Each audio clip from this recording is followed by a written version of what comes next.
بسم الله الرحمن الرحيم. يا أحبائنا، يا أهلنا الشرفاء، السلام عليكم ورحمة الله وبركاته. السلام على شهدائنا الأحياء، السلام على معتقلين الأحرار.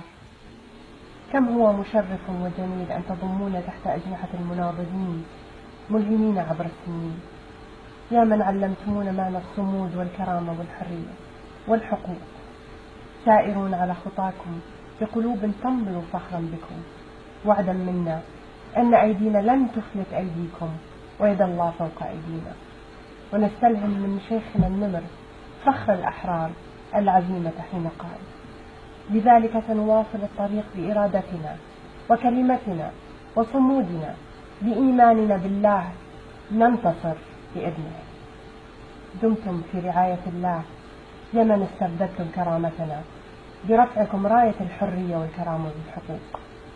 أخواتكم سحر وجواه. بكما سمو الأميرات سحر وجواهر. سمو الأميرة سحر، مثل ما سمعت والدتك الآن هي على الهواء أيضا معنا موجودة، وأنت قلتي أنه أنتم لا شك أنه أنتم تعتبرون معتقلات رهائن. هل أنتم اليوم معتقلات فعلا؟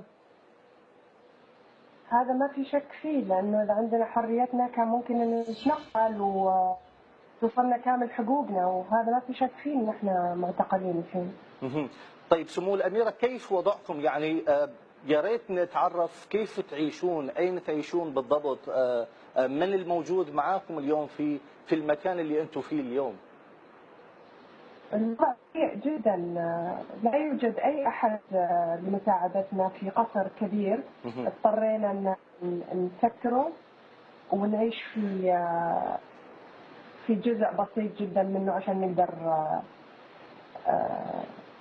نتحكم يعني بالتنظيف وبالمعيشة. عندنا كلبتين وعندنا قطة، نقوم بجميع الأعمال. عندنا أي مشكلة من هذا الشيء، بالعكس إحنا يعني دائما مستقلين وتربينا على الاستقلالية هذه. لكن المشكلة لما يكون عندك منع وفرض لوضع معين إجباري إنك تعيش بهذه الطريقة، وما يكون عندك أي مجال إنك أنت تتصرف بنفسك أو إنه يكون عندك حقوق. نعم. سمو الأميرة، يعني كما قلتي أنه هذا قصر كبير، هو هذا القصر في جدة ضمن المجمع القصور الملكية. يعني هذا القصر الكبير، من ربما هنالك حرس، ربما هنالك يعني من الذي يجلب لكم الحاجيات إن احتجتم إلى شيء؟ يعني أنتم متروكون هكذا بدون أي أحد؟ أيوة بالضبط كنا